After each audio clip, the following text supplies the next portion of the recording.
Ah, Relic. 25 years of strategy game, mostly excellent. So long as you don't count Dawn of War 3. Now we come to Company of Heroes 3. Is it any good? Does it deserve your time? My distinct impression is that the game's alright. Only alright. Maybe even deserving of its mixed review score on Steam. The previous games in the series were a decade ago, and your core mechanics, your moment to moment gameplay, they're largely unchanged. The most unique feature the game has is its dynamic Italy campaign, which would be a considerable boon. It would add a great deal of replay value if it were executed better. The main thing the game has going for it is that it has the largest content offering on release of any game in the series.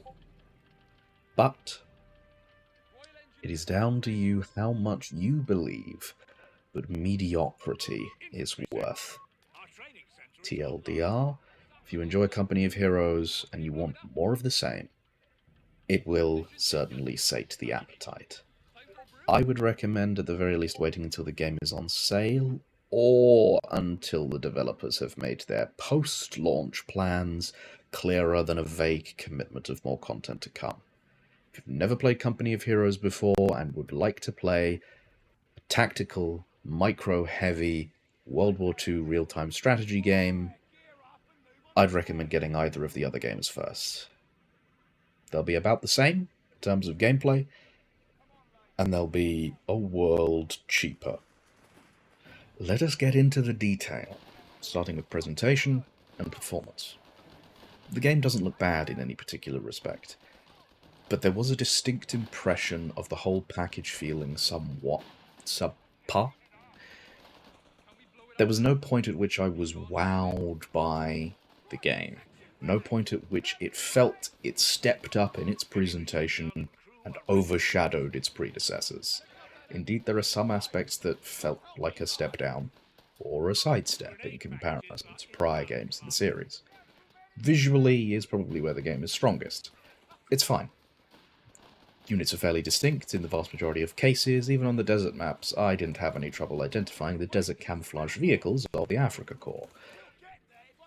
I did experience occasional difficulty selecting infantry units, but that appeared to more be an issue with proximity to buildings than any kind of visual bug.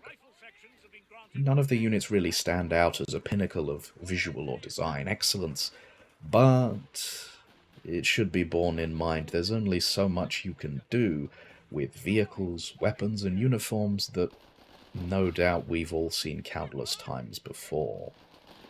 Generally, the effects continue on this trend. They're functional. Explosions are clear, timers on grenades very obvious. When airdrops, artillery strikes, and the like are being called in, you can clearly tell. The notable effects are probably the physics on the buildings when they're hit with explosives. It's nice, but I wouldn't say that it's terribly noteworthy, and generally that's a running theme. The UI is similar in this respect. For the most part, it is clear, functional, but not especially noteworthy, really, though there were two primary oddities that stood out. First, unit upgrades, particularly unit upgrades in progress. You can clearly see when a unit is being produced. There's an icon for it down on the unit selection bar. Very clear, very slick. You can tell when a building is being produced. The building has a selection icon. You can see a progress bar on it. Very clear, very straightforward. But when you're upgrading a unit, delivering new weapons to them or some such, there is a tiny icon that is completely separated from the upgrade menu above the UI. It's not terribly obvious, and for some time I was confused. Was there even a progress bar anywhere for the upgrades my units were receiving? The answer is yes, but it's not very intuitive. I didn't spot it naturally, which feels like such a step down considering how clear it was in previous games. The second UI oddity relates to the company selection and all of its related abilities. For those unfamiliar with the Company of Heroes formula, in each standard battle outside of campaign, you'll pick from one of three distinct companies. It's a doctrinal decision. Are you playing an armed company, an airborne regiment, things like that? But the interface here feels placeholder or an afterthought. The icons are squeezed in and quite small on the right hand side of the screen, and as the number of abilities you have builds up, it can get quite clogged and just runs all the way out to the top of the screen. And it again feels like such a dramatic step down in comparison to prior games. Moving on from the UI, I have much more positive things to say about the maps. The African maps are a traditional Company of Heroes fare, but the Italian maps, particularly in campaign, are distinct and rather interesting. The rugged mountain terrain of central Italy is taken advantage of to provide quite a considerable degree of verticality, which isn't often done in many strategy games. The way your units move through the map, what units can go where, and how quickly they can assault positions is very different and must be taken into account. Vehicles need to go up winding switchback roads, but infantry can just trudge their way up the hillside. It adds, at the very least, an interesting flair. Such a question, yes, you can argue exists in some form or another in most RTS games, but the maps here accentuate the tactical dilemma of, do you make a combined arms push that is slower, or do you rush with infantry? That sort of thing.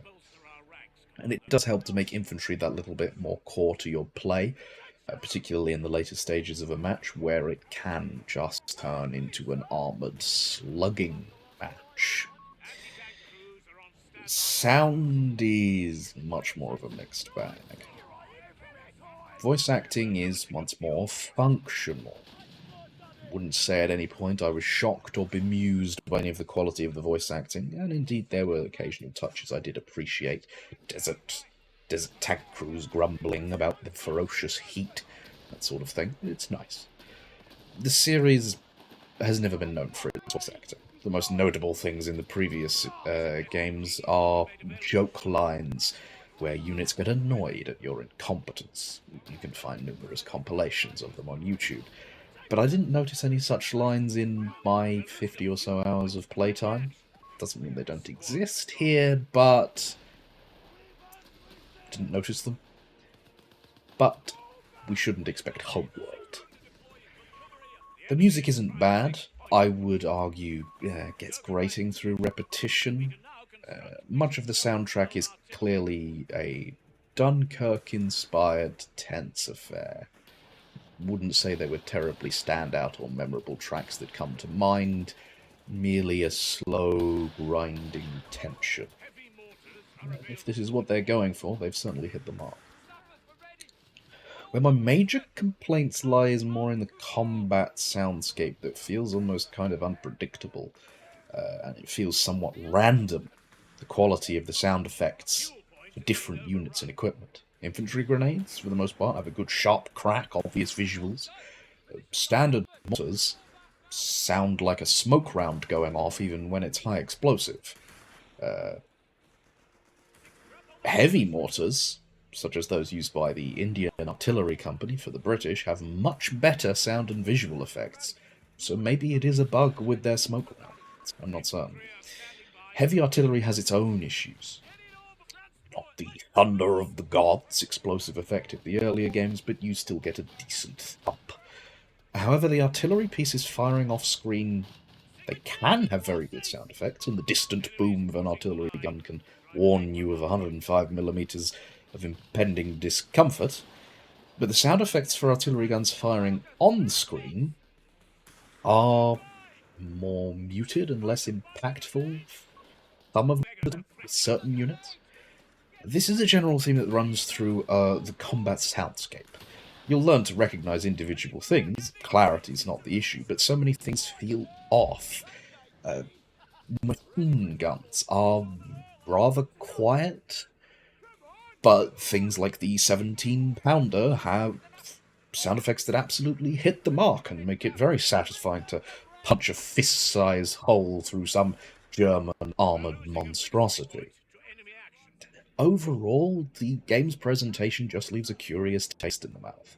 None of it's bad, and there may be problems that are purely technical and can be fixed, but right now it just comes off as bland, lacking in a key standout aspect, and not really feeling like a truly modern game with strong creative direction behind it. On performance, I don't have a huge amount to say, but I mean that in the best possible sense. Throughout my total playtime, I've had 0 instances of any hard crashes, and the game handles alt-tabbing perfectly well, which can sometimes be an issue, even in the most crowded and chaotic of fights.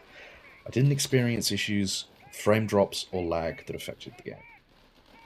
Perhaps it should not be so glowing a mark that a game on release is functional and runs well on a modern and reasonably high-end machine, but it is certainly noteworthy, and it should be borne in mind that while mileage will vary, it seems pretty good, though I cannot speak for the performance on console. Leaving that behind us, let's move on to the gameplay. Company Heroes 3 certainly succeeds in capturing and replicating the formula one would expect. Micro-focused RTS, fully intact despite a near decade since the previous installment. Coverage of critical importance, maneuvering, controlling your infantry with care is both key to their survival and getting the most out of them in combat. Abilities such as grenades and mortar barrages bring dynamism and adaptability to the combat, as well as the ability to crack hard cover. Similarly, with vehicle armor facing dictates how damaged they are. Flanking around the rear of a tank can allow weapons that would normally only scratch the paint to deal a considerable amount of damage. It's solid. It remains as satisfying as ever to wipe out an enemy squad or take a piece of ground with minimal losses through careful maneuvering. New additions like the ability to tow certain artillery pieces do add further tactical flexibility, but this is kind of where the issue lies. The new additions to the core gameplay are minimal, the towability of artillery pieces being probably the most noteworthy addition. Others include a crew shock mechanic, where certain anti-tank weapons can stun the crew inside of a vehicle momentarily, giving you an opportunity to get an advantage in an armoured duel.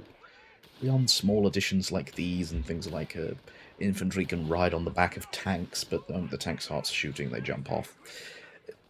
The most important addition is the format of the Italy campaign, which is a significant departure from previous campaign installments. Series veterans may draw some parallels to the Ardennes Assault DLC for Company of Heroes 2, but I'd say it's more comparable to games like Total War than anything Relic has made prior. But the campaigns are their own tangent, and we'll get to them eventually. The moment-to-moment combat, which is what you will spend the vast majority of your time playing this game doing, is unchanged, barring minor tactical additions and the peculiarities of the unit and company roster available.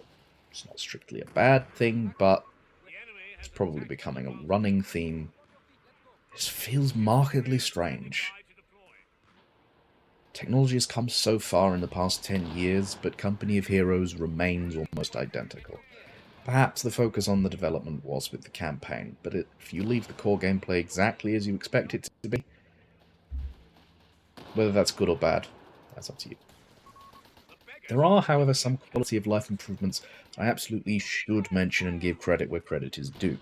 Most noticeably in gameplay is the ability to set your buildings, off-tracks and transport trucks to be able to automatically reinforce any unit that comes into range. It is absolutely a big feature, one that in hindsight was actually overlooked in previous games. Sure, you might not want to reinforce every squad, perhaps you can't afford the manpower or don't want to keep that particular squad, but then you can quickly and easily turn the auto-reinforce button off, and it's only on by default with your headquarters. Similarly, the addition of being able to see where every unit you currently have selected will move in relation to cover when Advancing is very useful. It's not always 100% accurate, but it's close enough that it's still generally useful, though you may need to individually adjust certain units as they all dive into cover. Equally, on occasion, I did find that groups of infantry units would all try and mash themselves into a singular piece of cover, which turns them into absolute fodder for anything mildly explosive, so that is something to bear in mind. There is, however, a quality of life feature I would recommend not using. Units armed with anti-tank weaponry, or tanks themselves, now have the ability to be set to a mode where they will focus fire on vehicles where possible. Sounds useful, yes? No, because it doesn't make them shift focus. It merely disables their AI from automatically targeting infantry, which means your anti-tank gun might be stormed by a squad of infantry, and they will do essentially nothing to defend themselves out of sheer determination to only fire upon vehicles. Now, the game boasts having the largest unit roster of any at-launch version of Company of Heroes. This is true. We have 4 playable factions compared to the 2 that we had on release of both prior games, but there are some odd caveats to the unit roster, which is probably a running theme by now. In terms of factions, we have 4, as stated previously: Americans, British, Wehrmacht, and the Afrika Korps. Equally on release, we also have 3 companies to choose for each of them. I won't be going through these unit by unit or company by company. We would be here for hours at that point. But we'll start with the Americans. They can generally be described as vanilla. It's the faction I'd recommend to a new player. As the units are easy to use, you have a good variety of them to boot, and you can generally work around most situations pretty easily. Your companies are equally very clear in what each of them do, that being airborne infantry, an armoured assault, and weird in the special operations units. Very few notes here, though it is perhaps important to note that while they fulfilled this vanilla role in the first game, the second game did provide them more flair than they have here. Props to them for including the Chaffee, though. You don't see that one terribly often. The Brits are an interesting one, in the best and worst possible way. Gone is their entrenchment modification-focused style of the previous games, which is a matter of personal disappointment. But their focus has now been shifted to flexibility. Instead of hardened defences, you have units that can adapt in the moment to whatever combat role you need. Essentially an extension of the philosophy implemented with the weapon racks both the Americans and British forces had access to in Company of Heroes 2. Infantry sections can be equipped with Bren guns, scoped rifles, or boys anti-tank rifles, and even the Gurkha Rifles infantry can be specialised into storming defensive positions with an old Thompson loadout, or given a couple of Bren guns to make them a killer at long range. With their intended focus being the foes of the Afrika Korps, much of their armoury is based around equipment generally available in 1942. It means we get some tanks rarely seen in other games, the Crusader and Matilda in particular, which are certainly a pleasant thing to have. However, it's also with the British that we have the most noticeable oddness in regards to their roster. A minor point that I noticed. From what I'm able to tell, the British do not have access to the Piat with any of their units. Indeed, their top-tier infantry unit in the Foot Guards are equipped with all Tommy guns and American M9 bazookas, and while I'm certain the Brits used bazookas during the war, to have those and not the Piat feels somewhat lazy, truth be told. In multiplayer, the heaviest anti-tank weapon the British have access to is a towed 17-pounder, but in the campaign, in the exact same production slot, they have the Archer, an amusing little backwards tank that also mounts a 17-pounder. Campaign-exclusive units are nothing new in strategy games, and were at the only point like this, it could be easily overlooked. But in the campaign, you also, on one particular mission, get given a Churchill Crocodile. But there's absolutely no way to access this tank outside of any mission, to my knowledge. Why? I have no idea. In previous games, it was a company-specific unit, which was perfectly fine, allowed the unit to be powerful and satisfying to use. The unit is clearly functional, playable, fully voice-acted, but you can't have it. The immediate thing which comes to mind is they are going to sell us the ability to use these tanks, which sets me a-grumbling, and I'll leave it at that. There is one further step down the path of British oddities, however. In the African Operation campaign, the Afrika Korps campaign, where you play as the personal attack dog of the Desert Fox, you repeatedly encounter a unique British unit that, to my knowledge, there is no way for you to actually use. Never access it, and I'm 99% sure it's going to to us at some point. Australian infantry! What do? No idea. They've got some nice hats and a unique symbol, but they just rather stood about and died in the campaign, but that's more of a complaint about the AI than the unit itself. Moving swiftly onwards to our Axis options. The core of the Africa Corps doctrine is clearly supposed to be combined arms warfare. Units of various types buff one another when they're in close proximity. Panzer Grenadiers are better when they have a panzer to support. It's all very literal. However, it should be noted from my experience thus far that that's generally not how the faction's being used. The player base have discovered the extreme efficacy of some of the Italian support infantry that they can call in with certain companies, especially the flamethrower armed Guscatori teams, and their ability to also call in powerful units on short cooldowns means you're generally drowned in flamethrowers and waves of elite infantry rather than a combined arms spearhead. This is probably going to change, as the developers have shown at least some impetus in constantly tweaking resource costs, deployment times, etc. So I will refrain from further balance discussion. Though it should be noted, despite the primary campaign being set in Italy, the Dynamic Italy campaign, all of the Italy units are unique to the Africa Corps. So if you want to play with Italian units, you have to play Rommel. Finally, we have the Wehrmacht. I would describe them as the slow and steady faction. Their early game units are frankly atrocious, and the game acknowledges this. The basic grenadiers you get are noticeably inferior to most other factions' initial infantry, and unless you specifically go with the right company, don't get any upgrades. But your base structures gain the ability to replace these units with your mid-tier, far superior units for a nominal fee, and these dirt-cheap troops can be used to reinforce and shore up your better units, giving them a pretty similar role to the Soviet conscripts in Company of Heroes 2. They also get a funny bike that gives them additional resource gain to any point it captures. These are totally balanced and not entirely messing with the resource economy. Honest. They're generally the most defensive of all the factions. Even their airborne Luftwaffe companies have a defensive bent, providing more potent structures and emplacements to help you hold the line. Until your best stuff comes out, and you preferably steamroll things late game. We'll move on to the campaigns. Spoilers, if you care about that sort of thing, skip to the end of the video or just stop here. It is spoilers from here on out. Company of Heroes 3 comes with 2 campaigns on release. More than the previous games, and generally more than most Relic strategy games have in the past.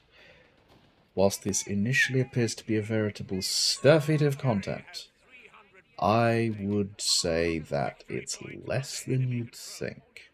And I'll explain why. We start with the African operation, the more traditional of the game's twinned offerings. This is where I have the most positive things to say, but perhaps that's merely off it being the back of the second one I played. The campaign runs with a twinned narrative that at least tries to present both sides of the conflict in North Africa, though how well it achieves this is more questionable. Gameplay-wise, you're taking direct orders from Erwin Rommel and doing the bidding of the Third Reich, leading the Africa Corps through a string of victories up to the stalemate at the First Battle of El Alamein, which acts as the campaign's final mission. Between each of these missions, you have cutscenes from the perspective of a local man from Benghazi in modern-day Libya. His home is captured as part of your first mission, and the difficulties of fascist occupation and the treatment of Jews under this new regime drives him into the arms of the British, whilst his family is left behind to cope with the increasingly brutal conditions imposed by the occupation forces. In theory, this could work quite well if executed properly, and at the very least it should be praised in that it's the closest Relic has ever come to actually addressing the darker side of the Second World War, particularly when the Nazis are involved. However, the way the narrative is structured, told, comes off as dissonant. Your gameplay and storytelling are entirely at odds with each other. Throughout the entire campaign, I was expecting at any moment to flip over to controlling the British side, suddenly having to endure the armoured onslaught I had been making use of in the Africa Corps missions. But this never materializes. In fact, once you reach the final mission in the campaign, you then have the entire string of Allied victories that lead up to Rommel's retreat from Africa, summarized in an obscenely rushed fashion, almost as an afterthought. Perhaps their intention was to construct a Ace Combat 4-esque parallel, seeing your foes' own struggles as you overcome them on the battlefield. But this falls flat as the characters we are presented with have very little depth to them, because there's not enough time for them to be developed. Most of their dialogue is merely recounting events that have occurred. Equally, you're carrying all of the preconceptions and historical understanding of the real war in Africa, which equally further muddy whatever message or story you may be trying to convey. You are playing as the Nazis, after all. The missions themselves are fairly standard by comparison. Nothing I would say felt out of the standard wheelhouse of the genre. You have your convoy ambush mission, your no-unit recruiting mission, so on and so forth. What struck me about these missions was both their brevity, in that they are quite short, but also that there's not actually that many of them. Equally, once you've actually beaten the campaign, you don't have the ability to go back and select a mission to replay. You have to start entirely from scratch unless you have a particular saved game to load. The lack of a basic mission select function is frankly bemusing. It has long been a standard feature of every RTS game I can think of, and it leaves the impression that they never intended you to play this campaign more than once. Play it, forget about it, and move on. Finally, we must move to their biggest experiment. And unfortunately, I must conclude it to be a failed one. Their Dynamic Italy campaign feels like a good idea half-finished. The base potential of good ideas is here, but it simply falls flat and fails to be realized through poor execution or a simple lack of time. The concept is pretty straightforward. In a Total War-esque campaign map of southern and central Italy, you must drive back the Nazis and take Rome. Individual companies fulfill much the same role as armies do in recent Total War games. You maneuver them across the map, capture settlements, acquire resources and allies, improve your forces, gather your strength, and build up to the final assault on the Winter Line that serves as the campaign's culmination. The campaign has quite a lot of moving parts.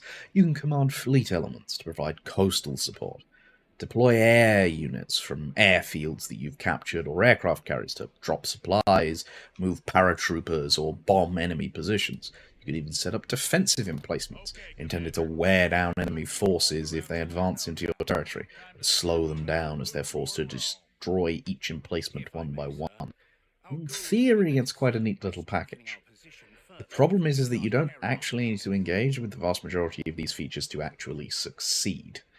And indeed, you may end up doing what I did, accidentally in my first playthrough, and entirely stumble to victory before even conquering half the map, completing the grand final mission with 2 completely green and unupgraded companies that I'd brought in to reinforce my super elite murder brigades that were making a mockery of everything the AI could throw at me, which, to be fair, wasn't much. The AI is supposed to have their own naval assets, which they can use to counter and limit the effectiveness of your own, stop you from just immediately parking ships right next to Anzio and blowing it to hell. But if this is a bug or merely unfinished, I can't tell. The AI ships were there on the campaign map. I could attack and sink them with my own vessels. They never do anything, so I was largely free to put my boats wherever I pleased. I never once bothered in my first playthrough to build any of the emplacements I could construct. The AI almost never ventured into my territory with their own companies, never used bombers to attack my companies as they marched across the map, and never attacked any of the settlements I had previously taken from them. So why bother wasting precious resources and the turns of my companies setting up defences to stop a threat that wasn't there? And conversely, the defences set up by the enemy, of which there will be innumerable, ultimately proved merely an annoyance.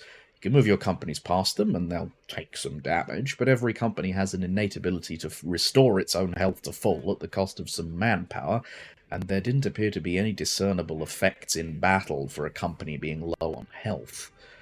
The aircraft were useful, but only insomuch as I could use the Douglas transports to repeatedly refresh the movement and action points of my companies on the map, letting me take massive blitz turns in which I captured a whole region with only a couple of companies, so long as I had the resources for the supply runs. As mentioned before, the AI never really bothered to counterattack. They would attack my companies with their own as I was moving into their territory, forcing quick skirmish battles, which will usually have some form of random modifier to spice them up. These vary from trying to recapture a scout unit lost in enemy territory that makes the battle even easier as you get a free unit so long as you don't wait around for an eon, or randomly covering the map in an obscene amount of mines, which just prove more annoying than anything else as my infantry begin to spontaneously combust. The vast majority of battles will be these slightly randomized skirmishes against the AI, and even the vast majority of quote-unquote settlement battles take this form, seemingly on the same small selection of maps, not even having a unique map for each town you're taking. The exact faction and company you have access to in this skirmish battle is determined by the particular company you have on the campaign map, who you can upgrade as they gain experience, spending skill points to either unlock units from their base roster that are locked until you release them, or providing company-wide buffs to your units and tactics. But ultimately, what these battles lack is variety. There's only a handful of maps. There's only a handful of random events intended to make them more interesting, and this results in these skirmishes very quickly becoming dull, tiresome, and repetitive. I got to the point where I'd just spam Gurkhas and the occasional infantry section with AT rifles, and generally be fine with little additional thought. Beyond this, there are a number of settlements that have more handcrafted missions. Indeed, these are directly denoted on the map. They will either be one of your direct objectives, places such as Monte Cassino and Anzio, whose battles were probably some of the best in the campaign, or they will be settlements with mission in big letters above them on the map. And the majority of these missions suffer even worse from problems we saw in the Africa campaign. They are obscenely short. Many missions will have a single objective. Complete that, you win. Mission over, nothing further to add. They are one-note affairs with no twists, complications, or difficulties. The enemy has no surprises waiting in store, no sudden threats you must address. Allied intelligence is clearly working some kind of magic. The briefings you get are always fully and perfectly accurate, present pretty much everything you can expect to face. The game tells you the script and asks you to follow through. Frankly, the entire campaign feels like a formality. The enemy seems to have largely given up by the time you arrive, so it's just a matter of signing the paperwork. Even this campaign has strange narrative skips over large portions of time. The opening mission is controlling the initial landings in Sicily. Perfect, you might think. They'll use the invasion of Sicily as the tutorial, and then I'll get to command the Italy stuff. Nope. After that mission, the entire invasion of Sicily is completely skipped, and you are immediately having the landings in Italy as your tutorial. Further narrative weirdness is created by the fact that always having in-mission chatter in relation to your objectives are always being given to or being received from a Corporal Conti, an American infantryman, and a not-so-subtle reference to the campaign of Company of Heroes 1. It is always our American friend Conti, even when you're commanding Indian artillery forces on the other side of the country to any of the Americans. They seem to imply the existence of a British character named Roy, but he never appears, even though it would seem natural for us to have one point of reference character in battle for each of the two main factions participating in the invasion. It just feels unfinished. Finally, I'll get onto the big final battle and the last mechanic I've ignored thus far: loyalties. Accompanying and advising you throughout the campaign, you have three characters: the rash and aggressive American commander, the reserved and cautious British commander, and the Italian resistance commander fighting for their country's freedom. Throughout the campaign, actions you choose, such as mission rewards, objective selection, and then following through on said objectives, and the liberation of certain settlements can increase or decrease their loyalty. As it turns out, shelling Italian settlements to dust ahead of your troops upsets the Italians. Who would have guessed? As you build up loyalty, you gain various boons from each of these commanders, with the penultimate tier for each being that you receive their support in the final battle of the Winter Line. Boons are alright, nothing you'll be ravenously trying to acquire as soon as possible. Things like receiving a new destroyer every time you capture a port, or a new bomber every time you capture an airfield. However, while securing their loyalties for the big final battle seems as though it might be important, maybe key to your victory, in my playthrough, the final mission, their support amounted to receiving additional resources once I was allowed to build units, which was only about halfway in. As previously mentioned, the Grand Assault on the Winter Line doesn't require you to bring your most elite troops and make the most of the strengths they've gained to overcome hardened defences. Instead, you attack with 2 companies. You get to control both of them through a reasonably seamless hot swap mechanic that I rather wish was in more missions of the campaign. The battle itself is remarkably straightforward, and frankly very easy if you're actually utilising the hot swapping mechanic. Most of the enemy encounters you had to overcome felt more as though they were balanced for a single company to tackle. But it's very easy to just attack move with all of your units from each company and let them sweep aside all in their way in some sort of wave. As I mentioned previously, I was able to complete it with completely green companies with 0 upgrades, entirely by accident. It was their first battle.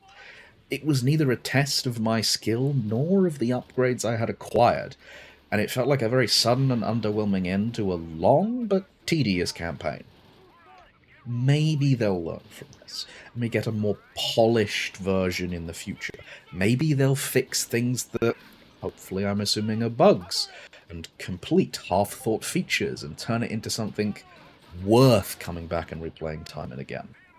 As it stands on release, however, it's an experiment that has failed in the least satisfying manner possible. It's just dull. They have spoken about plans to add more single-player content in the future, with supposedly extensive plans for a first year of content that they have thus far remained entirely silent about any details of. If that actually comes to pass, or if we get another Dawn of War 3, remains to be seen. Final note, wait and see. You're really not missing much.